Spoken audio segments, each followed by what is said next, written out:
प्रथम प्रश्न कपिलेन्द्र देव केउं वंशर सम्राट। यार सठिक उत्तर हेब सूर्यवंश। द्वितीय प्रश्न केउं शिलालेख को पूर्णांग ओडिया शिलालेख रूपे ग्रहण करा जायछि। यार सठिक उत्तर हेब उर्जाम शिलालेख जहाँ आंध्र प्रदेश श्रीकाकुलम जिल्ला रे रहिछि। तृतीय प्रश्न पुरी जगन्नाथ मंदिर थिबा शिलालेखर नाम कौन। सठिक उत्तर हेब जय विजय शिलालेख। चतुर्थ प्रश्न चर्या साहित्य केउं समयर रचना। यार उत्तर हेब सप्तम अष्टम शताब्दी। पंचम प्रश्न चर्या पदगुड़िक केउं भाषारे लिखित। यार सठिक उत्तर हेब संधा भाषारे। षष्ठ प्रश्न नाथ धर्मर प्रवर्तक किए। यार सठिक उत्तर हेब गोरेखनाथ। सप्तम प्रश्न पंचतंत्रर लेखक किए। यार सठिक उत्तर हेब पंडित विष्णु शर्मा। आगो को जीवा पूर्वरु मु अनुरोध कर रखुची जो माने चैनल को सब्सक्राइब करना हंती दयाकरी चैनल को सब्सक्राइब करंतु पाखर थिबा बेल आइकन को प्रेस कर दियंतु। आगो को जीवा परवर्ती प्रश्न अनघ राघव नाटक काहा द्वारा रचित। यार सठिक उत्तर हेब पंडित मुरारी मिश्र द्वारा।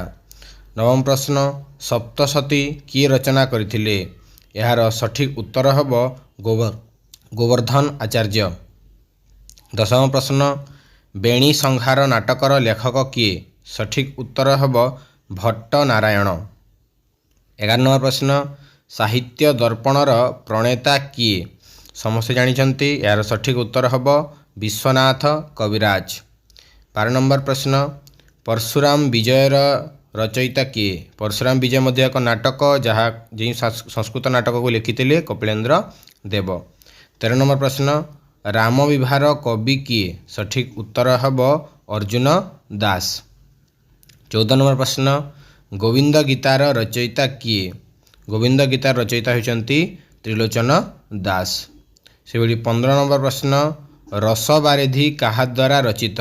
यार सठिक उत्तर हेब पंडित वृंदावन दास को द्वारा।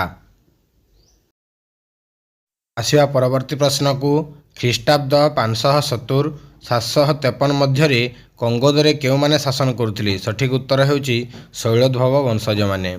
17 नंबर प्रश्न बाहमनी सुल्तान को परास्त करी किए कलबर्गेश्वर उपाधि धारण करथिले। सठिक उत्तर हेब कपिलेन्द्र देव। 18 नंबर प्रश्न सारला दास आंध्र मानंकु कौन बोली अभिहित करिसंती। सठिक उत्तर हेउची अंधक वंश भावरे। परवर्ती प्रश्न अश्वारोही सैन्य केते वर्ष सैन्यबाहिनी रे कार्य करुवा कथा कहुछि। सठिक उत्तर हेउची 5 वर्ष। 20 नंबर प्रश्न बुद्धंक शिष्यत्व ग्रहण करिता ओडिशार 2 जण बणिक किए। सठिक उत्तर हेउची तपस्सु ओ भल्लिक। 21 नंबर प्रश्न सहज जानर प्रवर्तिका किए। सठिक उत्तर हेब लक्ष्मीकरा। 22 नंबर प्रश्न ज्ञानसिद्धि ग्रंथर रचयिता किए। यार सठिक उत्तर हेब उड्डियान राजा इंद्रभूति। परवर्ती प्रश्न भौम राजवंशर राजत्व काल रे राजधानीर नाम कौन थिला। सठिक उत्तर हेउची गुहेश्वर पाटक। 24 नंबर प्रश्न रामानुज केबे पुरुषोत्तम क्षेत्र को आसीथिले। यार सठिक उत्तर हेउची ख्रीष्टाब्द 1107 रु 1111 मध्य। 25 नंबर प्रश्न सुलकी वंशर अधिष्ठात्री देवी किए। सठिक उत्तर हेउची माँ स्तंभेश्वरी। 26 नंबर प्रश्न पुरीर विमला मंदिर किए निर्माण कराइथिले। सठिक उत्तर हेउची जजाति केसरी। परवर्ती प्रश्न किचकेश्वरी पीठ केउठारे अछि। सठिक उत्तर हेब खिचिंग ठारे। खिचिंग किचकेश्वरी बहुत प्रसिद्ध मंदिर।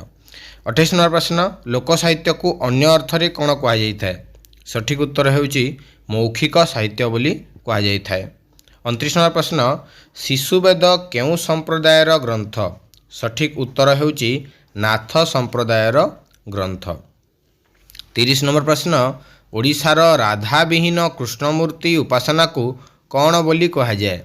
राधाविहीन कृष्णमूर्ति उपासना को ओडिशा रे गोपीनाथ उपासना बोली कहा जाए।